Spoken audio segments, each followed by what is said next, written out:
We do have a lot of important business on this board here, but the board has been gaslighting the public. At the March 8th meeting, the board was informed that the county animal ordinances were unlawful, yet the county attorney and the county administrator did not confirm to the board that they were unlawful. And the animal shelter continued assessing unlawful fees and fines. And here we are 5 months later, and the administration still hasn't corrected the animal ordinances at all. The only reason that the fines and fees aren't being assessed now is because I demanded that the county stop illegally assessing them on 5/30/23, thus starting this journey of retaliation by the rest of the board against me. Beginning at the 6/2/23 special meeting, continuing with the July 13th meeting of censure, which still has the wrong dates on it, and the August 2nd meeting last week, when the board demanded through resolution the recordings of the closed meetings that they attended, all but one mostly, but Carolyn came on later. Yet through all this, I have received nearly unanimous support from the public, and I have been placing more and more campaign signs in my district. Let's look at the laws, rules, and conduct of the board. In the recent county survey, Augusta County residents supported body cameras and dash cams for our deputies, 90% to 2%. 4 members agreed to put the cameras in the budget this year and then removed them when it came to a vote because they were mad. Placing body cameras on law enforcement is a sign of a mature government that values transparency. The animal shelter has been assessing these fines and fees without due process and holding the animals hostage until the money was paid to the treasurer. Dr. Seaton, Yeah? we've heard this in numerous meetings. That's okay. I have my time. I have the floor. I have the floor. I know you may have the floor, but this has been I have the addressed floor. in numerous meetings, I have the floor. and we need to move on. I have the floor. And That violates our residents' 4th, 5th, and 14th Amendments' rights to property and due process. The majority on the board has limited the time to speak at our meeting to 3 minutes. A 3-minute speech is 1.5 pages. It's 14-point font size, double-spaced, and hardly enough time for a thesis conclusion in one argument. That is the restriction of our residents' First Amendment rights to address their grievances to the government. What is the board afraid of? Do they really want to get home earlier from meetings that much that they are willing to suppress the First Amendment rights of our residents? Our animal ordinances don't follow the Virginia Code, and the animal shelter didn't even follow our own ordinance when assessing these fines and fees. For its entire existence, the animal shelter hasn't even had a policy and procedure manual to help the director and the employees with operating the shelter. On the Planning Commission, the chair of the Planning Commission became a supervisor, and according to the Planning Commission bylaws, a supervisor shall not be a chair or vice chair of the Planning Commission. Instead, the Planning Commission just ignored the bylaws and allowed her to be chair, and the rest of the supervisors didn't care that she was still chair of the Planning Commission. So at the last meeting, last night, they changed the bylaws to fit the situation instead of following the bylaws. In summary, I followed the Virginia Code and took notes of some closed sessions. I recorded closed meetings sporadically before my wife died because during one unrecorded closed session, the county administrator had announced he proceeded with a contract when I didn't recall the board giving him consent, but couldn't get other board members to agree with me, though some looked puzzled by the announcement. I wasn't sure if my recall was true. And so I want to make sure. I wasn't sure if my recall was true. After my wife was killed, I increased the recordings to replay them and help me with recall while my memory and concentration were affected by the tragedy. The board asserts that my notes were surreptitious. That word implies that I need permission to record.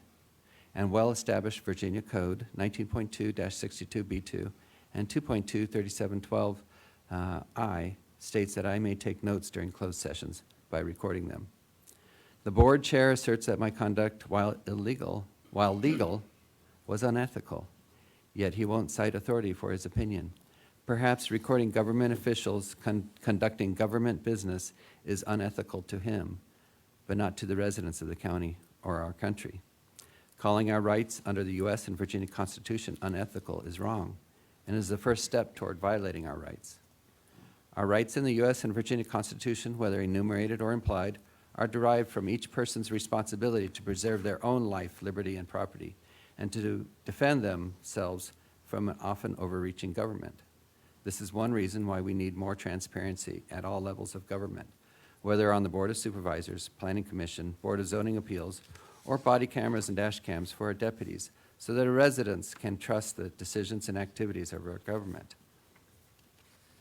I would say better trust. I do trust our deputies, and I want to make sure that's clear. I trust our deputies here. I think they do an excellent job. But I think there are some people who may not, and I think we could better trust them if we have the body and dash cameras. Until the residents of our county insist upon transparency and change the leadership in the county government will do whatever it wants until the residents discover the illegal activities and report them to higher authorities.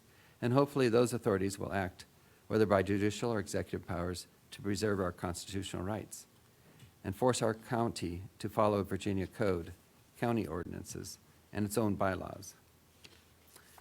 I have turned over my correspondence with the Department of Justice regarding these recordings and a copy of the recordings of closed meetings to the County FOIA Officer, Jennifer Wetzel, because it is required and it's the right thing to do, so procedures can be followed so that a judge may be able to release some of the recordings. I have received Freedom of Information requests, and the County FOIA Office will determine if any of the meetings will be released. The public deserves to hear some of these meetings, particularly when the topic is the Board of Supervisors, such as the March 20th and the June 2nd, 2023 meetings, because I don't believe that an elected official should have the same personal exemption protection as county employees. But that will be up to a judge to determine if a decision is appealed. I have not released any of the recordings myself, ever. The FOIA office can tell the requesters how to appeal the decision not to release, and it will be up to the individuals to pursue the appeal. I still trust the system. I don't regret recording these closed meetings. I trust the citizens to hold me and the board accountable for statements made during these closed meetings. And in conclusion, our local government needs retraining on the rights of our residents.